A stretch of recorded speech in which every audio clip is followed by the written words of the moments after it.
दोस्तों, मैं हूं दिनेश केवरा। न्यूज़ टाइम में आपका बहुत बहुत स्वागत है। बांग्लादेश के संदर्भ में और अमेरिका के संदर्भ में, Bangladesh is now focused by America. कहीं ना कहीं ऐसा लगता है कि बांग्लादेश के ऊपर बहुत बड़ा फोकस आ गया है अमेरिका का, कनाडा का और यूरोप का, और साथ में ऑस्ट्रेलिया और जापान का भी। एक स्ट्रेटजिक पॉइंट होने के नाते सारे के सारे कंट्री एकदम से बांग्लादेश को दूसरी नज़र से देखना शुरू हो गए हैं। चश्मा बदल गया, उनका स्पेक्स बदल गए हैं। पहले एक बांग्लादेश इकोनॉमिक स्टोरी था और उसकी वजह से वहाँ पर बहुत सारी चीज़ें बांग्लादेश से एक्सपोर्ट हो रही थी इन कंट्रीज़ में, लेकिन अचानक स्ट्रेटजिक तौर पे जो इंडो पैसिफिक स्ट्रेटजी है इनकी, चीज़ें बदलती हुई नज़र आ रही हैं। इसमें कई बार लोगों को लगता है कि इंडो पैसिफिक का मतलब इंडिया है। वो इंडिया नहीं है। इंडो पैसिफिक का मतलब होता है कि ये इंडियन ओशन है। ये इंडियन ओशन और पैसिफिक ओशन की जो स्ट्रेटजी है ये वो है, क्योंकि पैसिफिक के अंदर अमेरिका आता है, ऑस्ट्रेलिया आता है, जापान आता है, और इंडियन ओशन के अंदर हमारे कंट्री आते हैं, यहाँ पे इंडिया बांग्लादेश आते हैं। तो इसलिए इंडो पैसिफिक है। ये ओशन से लिया गया है, ये वर्ड इंडिया से नहीं आया, ये इंडियन ओशन से लिया गया।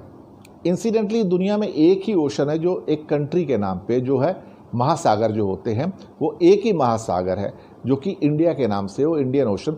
ये तब था जब नाम दिया गया था ब्रिटिश के द्वारा एक्चुअली, क्योंकि जब इंडिया बहुत बड़ा था, बांग्लादेश भी था, उसमें पाकिस्तान भी था और बाकी भी बहुत सारे आसपास की जगह थी, तो उन्होंने कहा था कि इसके नीचे वाला जो सारा समुद्र है वो इंडियन ओशन के नाम से जाना जाएगा।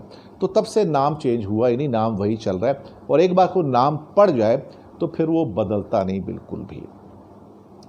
अब यहाँ पर इंडियन ओशन के अंदर जो इंडो पैसिफिक स्ट्रेटजी है, यहाँ पे बांग्लादेश एक बहुत इम्पॉर्टेंट कॉग बन के उभरा है। व्हील के अंदर एक इम्पॉर्टेंट, आप कह सकते हो कि एक कॉग है उसके अंदर, और अमेरिका ने उसकी इम्पोर्टेंस पढ़ ली है, यूरोपियन यूनियन ने पढ़ ली है, और लगातार उनके लोग अब बांग्लादेश से टॉक कर रहे हैं। अभी डेप्यूटी सेक्रेटरी आए थे, बेगन आए थे, उनकी वहाँ पर लंबा विजिट था।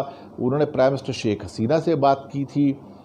इससे पहले यूएसए के जो डिफेंस सेक्रेटरी यानी कि डिफेंस मिनिस्टर, उन्होंने फ़ोन पर प्राइम मिनिस्टर शेख हसीना से अभी बात की थी सितंबर महीने के अंदर, पिछले महीने इस बात की उन्होंने। और अमेरिका का कहना है कि US sees Bangladesh as a key partner in Indo Pacific reason.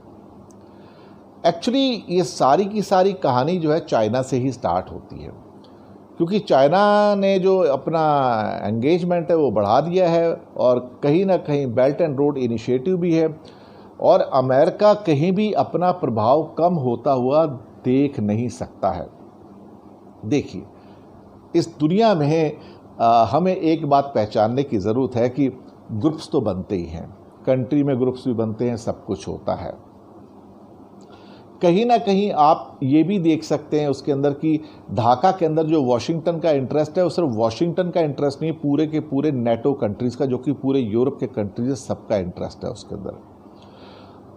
Indian ocean के अंदर जो एक स्ट्रैटेजिक इंपॉर्टेंस है बांग्लादेश की, उसको इस टाइम अमेरिका ने पहचाना है, और इसीलिए, और वैसे इलेक्शंस भी आ रहे हैं अमेरिका में, तो वहाँ पे करीब 2 लाख से ज़्यादा बांग्लादेशी अमेरिकन्स भी हैं जो वोट देंगे, और ट्रेडिशनली वो डेमोक्रेटिक पार्टी के सपोर्टर समझे जाते हैं। तो अभी वो बिडेन साहब को वोट देंगे, तो कहीं ना कहीं वहाँ से भी चीज़ें निकलती हैं।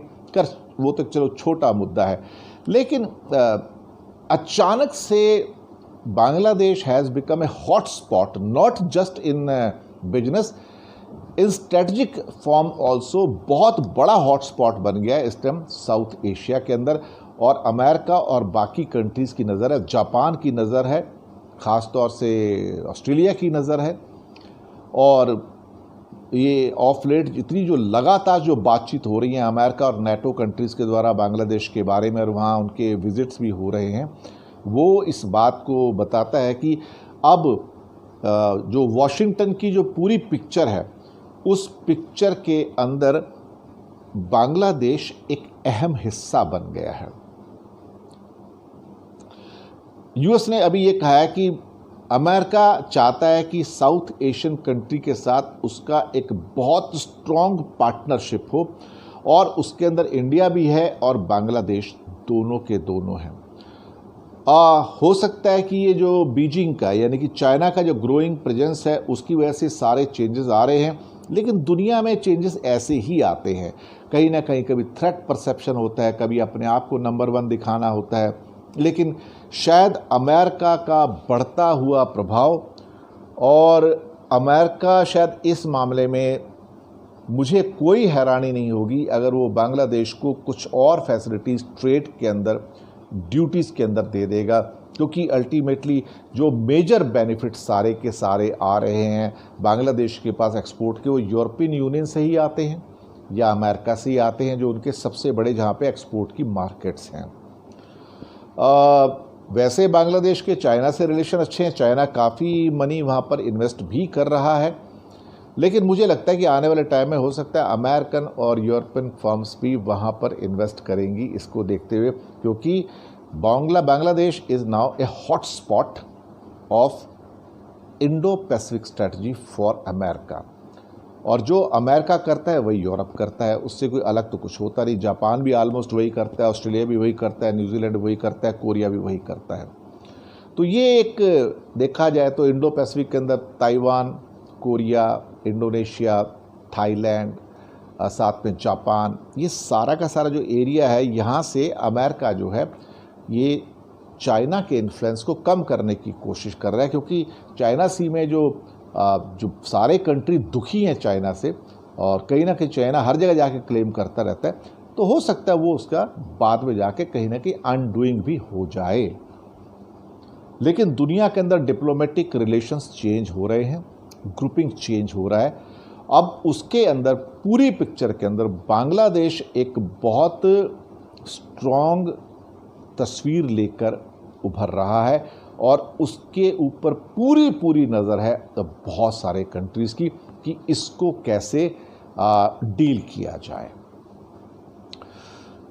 अच्छी बात है, बांग्लादेश की इम्पोर्टेंस, अब स्ट्रेटजिक इम्पोर्टेंस भी बहुत बढ़ गई है। देखते हैं आगे क्या होता है, जैसे जैसे डेवलपमेंट होंगे आपको हम इन्फॉर्म करते रहेंगे। तो शुक्रिया आपका हमारे साथ बने रहने के लिए, फीडबैक दीजिएगा।